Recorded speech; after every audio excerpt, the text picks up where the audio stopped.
Привет, ребята! Представьте себе чисто гипотетическую ситуацию. Вам звонит отец и говорит, что 15 минут назад он вышел в магазин, и когда вернулся, то обнаружил, что на этаже лежит летучая мышь. Вопрос отца, что с ней делать? А мне откуда-то знать? И вообще, на зиму летучие мыши обычно впадают в спячку. Почему этой не спится, совершенно не ясно. Да и откуда она вообще здесь взялась? Неужели на лифте приехала?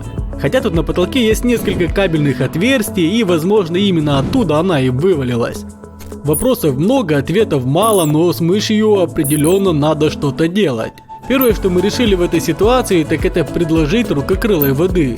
Не совсем понятно, стала ли она ее пить или нет, да и вообще животное выглядит довольно ослабленным. Нам ничего не оставалось, кроме как погрузить ее в коробку и забрать с собой. Параллельно мы приступили к изучению всей этой темы. А теперь обо всем по порядку. Летучие мыши действительно впадают в спячку на зиму. Все дело в том, что насекомые, которые составляют их рацион в обычное время, делают точно так же. Поэтому им ничего не остается, кроме как отправляться спать, предварительно накопив жира на всю зиму.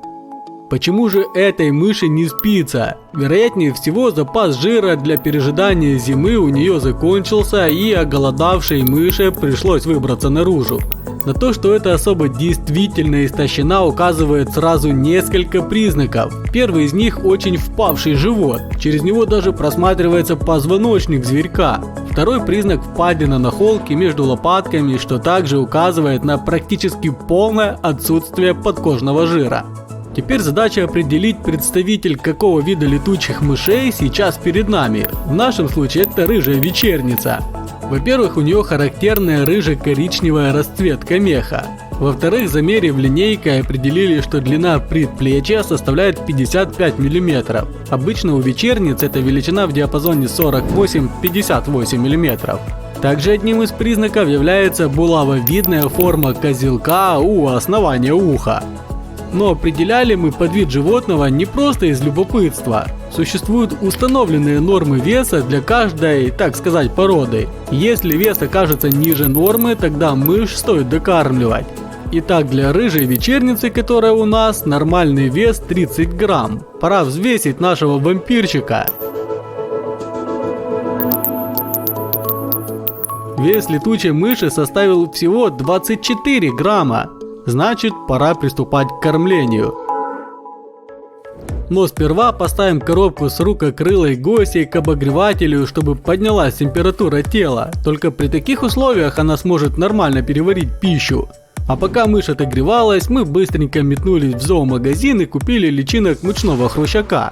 Говорят, за один прием мышь может съесть 60 таких личинок, а также личинок зоофобуса. Этих она может съесть аж 12 штук. Как-то не верится, но проверим. Еще бы, конечно, подошли тараканы или банановые сверчки, но их, к сожалению, не оказалось. Кстати, летучую мышь нельзя кормить опарышем, мотылем, мясом, бананами и прочим. Даже если зверек съест предложенное лакомство, это может стать причиной проблем с кишечником и привести к гибели. Поэтому питанию нужно уделить особое внимание. Ну что ж, наш рукокрылый проснулся, можно приступать к кормлению. Но покормить зверька оказалось не так-то просто. Проблема в том, что летучая мышь привыкла питаться на лету, поэтому засунуть ей в рот первую личинку было довольно тяжело. Более того, в коробке мышь настолько отогрелась, что полностью вышла из спячки. Так что животное принялось умываться и даже вычесываться от назойливых блох, прям как собака. Нескольких надоедливых насекомых нам даже удалось задавить пинцетом прямо на теле. Летучей мышью этого зверька назвали, скорее всего, только из-за размеров. Морда и повадки, как у любого песика. А затем случилось нечто совершенно непредвиденное. Внезапно мышь расправила крылья и полетела кружить под потолком ангара. Кстати, существует заблуждение, что рукокрылые не могут взлетать с ровной поверхностью, им обязательно нужно прыгать вниз как Бэтмену, поэтому-то они и спят вверх ногами. На деле это все миф, взлетают да еще как. Это, к слову, наше большое упущение, что она решила полетать, ведь таким образом зверек расходует драгоценные калории. Зато налетавшись, мышка стала гораздо более активной. Надеюсь, что таким образом она и аппетит нагуляла. Правда, первого Зофобоса все равно пришлось запихивать ей в пасть довольно долго. Для этого даже пришлось разрезать личинку и подсунуть ей под нос сочной стороной. Сначала мышь не сориентировалась, но все же ей удалось ухватить добычу зубками. Возможно, кто-то задался вопросом, а зачем вообще спасать летучую мышь? Одной больше, одной меньше, ну не переживет зиму и как бы что с того? Между тем это очень важно. Все летучие мыши, проживающие на территории Украины, а также некоторые виды в России, занесены в национальные красные книги. В год каждая особь воспроизводит одного, максимум двух потомков, и их популяция только сокращается. А переоценить пользу летучих мышей в экосистеме очень сложно. Мы ранее говорили, что эти зверьки питаются насекомыми. Кроме того, 20% рациона обычной летучей мыши составляют комары, а это около 400 кровососов за ночь. Или же 36 тысяч комаров за все лето. Кстати, летучие мыши — это единственные млекопитающие, которые умеют летать. Ну, если не брать в расчет человека на самолете. Летучая мышь невероятно быстро жует. То, как она двигает челюстями, можно корректно рассмотреть только в слоумо. Это и не удивительно, ведь ей приходится питаться, находясь в лету, а там особо не помедлишь. Пока мы тут рассуждали, зверек успел съесть 6 личинок Зофобоса и целых 20 личинок мучного хрущака. Теперь кормление нужно продолжать от 5 до 10 дней, а если мышка будет плохо набирать вес, то такой режим можно продлить до 2 недель, но никак не больше. Что примечательно, в зимнее время за один прием пищи перекорма у рукокрылых не бывает, ведь им нужно нагонять запасы подкожного жира. Как только мышь отказалась продолжать трапезу, мы предложили ей запить ужин водичкой из шприца, и она была явно не против. А вот после еды рукокрылая есть уже не стала и наотрез отказалась от новой порции. В любом случае в коробке мышь жить не будет, ведь ей нужны специальные условия, так что пора организовать переезд в клетку.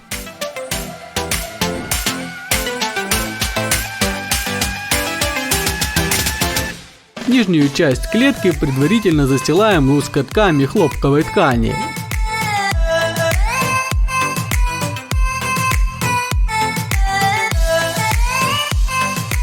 Далее берем хлопчатобумажную ткань, делаем разметку и вырезаем чехол, которым клетка будет накрываться. Все-таки темнота — это стихия летучих мышей, поэтому так ей будет гораздо комфортнее.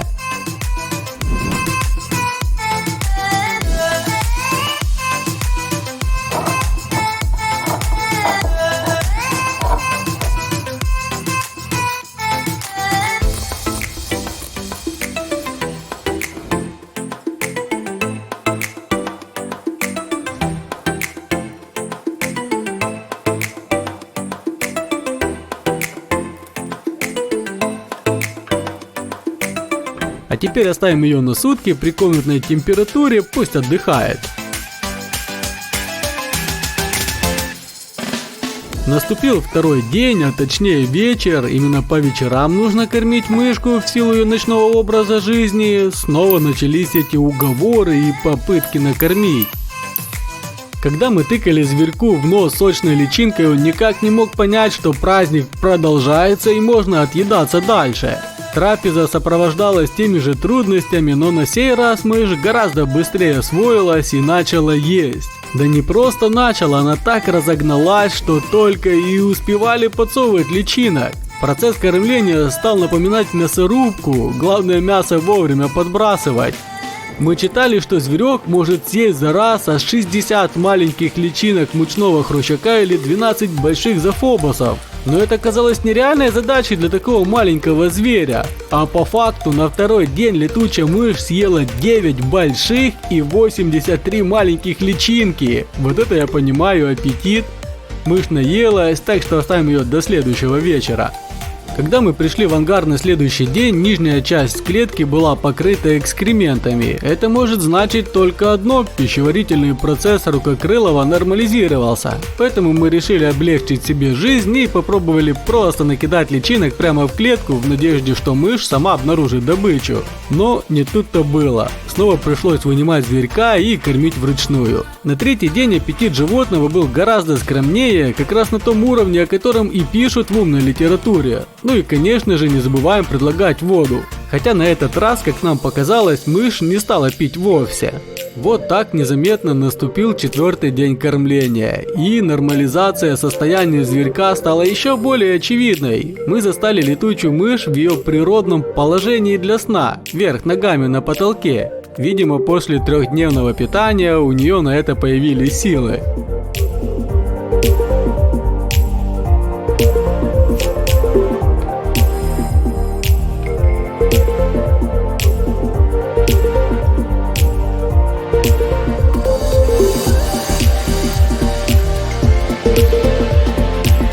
Спустя 6 дней, а точнее 6 вечеров кормления, было решено взвесить мышь и посмотреть на результаты наших стараний. Аккуратно перемещаем ее в чашку Петри на весах и приступаем к взвешиванию. Теперь вес мыши показал 29,4 грамма. Напоминаю, нормой, при которой следует начинать подкорм, является показатель ниже 30 грамм. Немного недостает, но учитывая, какой она была замучена еще совсем недавно, это все равно хорошие показатели. Даже видно, что у летучей мыши пропали впадины на животе и между лопаток, а значит подкожный жир для зимовки стал накапливаться. Наступил 10-й вечер, думаем, что это последнее кормление, поэтому в ее интересах наедаться. И она это хорошо понимает, поскольку набросилась на еду моментально, даже не пришлось долго под нос подсовывать. Мышь ест с хорошим аппетитом, но это и понятно, поскольку следующая трапеза ее ждет, скорее всего, в марте или апреле.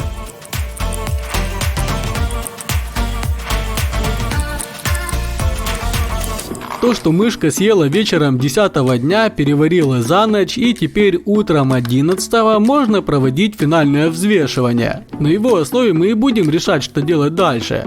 Напомню, согласно источнику, из которого мы черпали информацию, кормление должно длиться от 5 до 10 дней. Максимальный срок это 2 недели. Итак, мышь уже достаточно поправилась и набрала солидных 31,8 грамма. Мы еще раз посмотрели и на холку между лопатками, и обратили внимание на то, что живот больше не впавший, лапками она цепляется хорошо, да и в целом имеет здоровый вид. Нам удалось ее выкормить, а это значит, что пора ложиться спать, как это и делают все летучие мыши зимой. Но первым делом нужно подготовить клетку. В нижнюю часть кладем новый лоскут хлопчатобумажной ткани, а также располагаем ткань и на верхней части. Это нужно, чтобы мышь имела возможность цепляться ноготками не за холодный металл, а за ткань и висеть вверх ногами в естественном для себя положении. Летучая мышь зимой должна спать при температуре в диапазоне от плюс 2 до плюс 8 градусов по Цельсию, чтобы подкожный жир расходовался экономно на протяжении всего периода спячки. В качестве такого места подойдет погреб, за который мы и договорились.